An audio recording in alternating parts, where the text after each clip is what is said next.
It is Food City Friday, and registered dietitian Kirby Moir is with us this morning. And Kirby, it is National Frozen Foods Month as we flip the calendar over to March. I know we're kicking off a new month of tips and suggestions, and I know we talked about canned foods a little bit last month.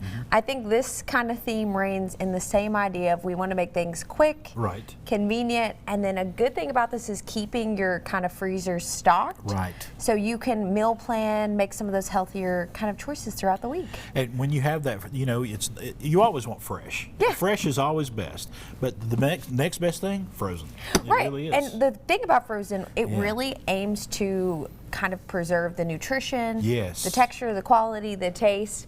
And I kind of wanted to start today talking about breakfast options that we could use from the frozen section. And I took inspiration this week from our weekly Food City ad, kind of highlighting those savings. You need to check that ad. Yeah, there's always giving some good us some stuff in tips. there. So of course we can make some better for you choices and save a little money. Never going to be upset with that. The first one over here is of course frozen fruit. And the reason you mentioned fresh is great. It's going to have texture. It's going to have some flavor differences. But frozen is nice because we can enjoy this year-round and not worry as much about seasonality of produce.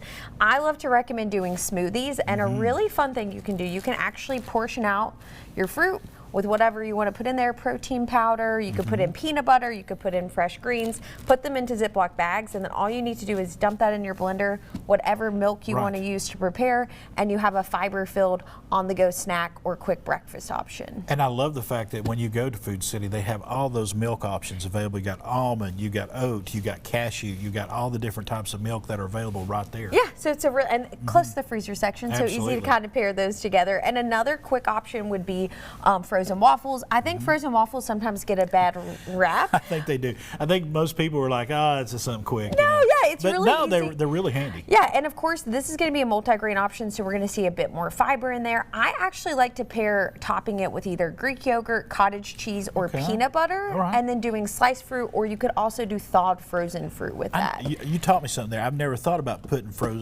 Greek yogurt. Yeah, super easy way. We're going to get some protein in there, and then that kind of pairs. You could actually make it savory, but I like to do those sweet toppings. So again, getting a little more nutrition in there to start our day. And you have the multi-grain waffles here, so you can get that get that fiber in there. And again, we love that Food Club brand, which is always going to be a great way for us to get that quality we're looking for, and definitely those savings. And then the final tip here is actually the frozen breakfast, because a lot of times people say, I don't have time in the morning, I don't want to think about planning, and we end up in the drive-through.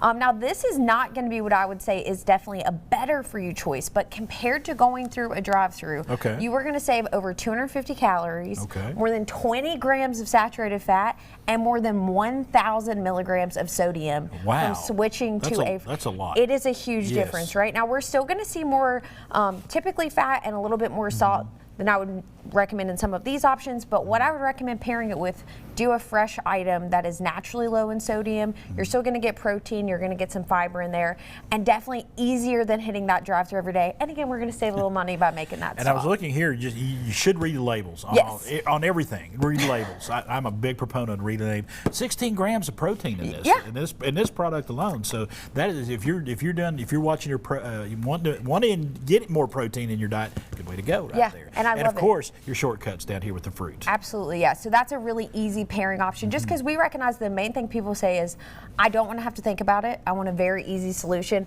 That definitely fits the bill for kind of getting you started in the morning. All right. We're going to come back. We took care of breakfast. We're going to take care of the rest of the day. We're going to talk more about frozen foods coming up with registered dietitian Kirby Moir. It is National Frozen Food Month, and you can find all the frozen foods that you need right at your local Food City, and check out foodcity.com as well.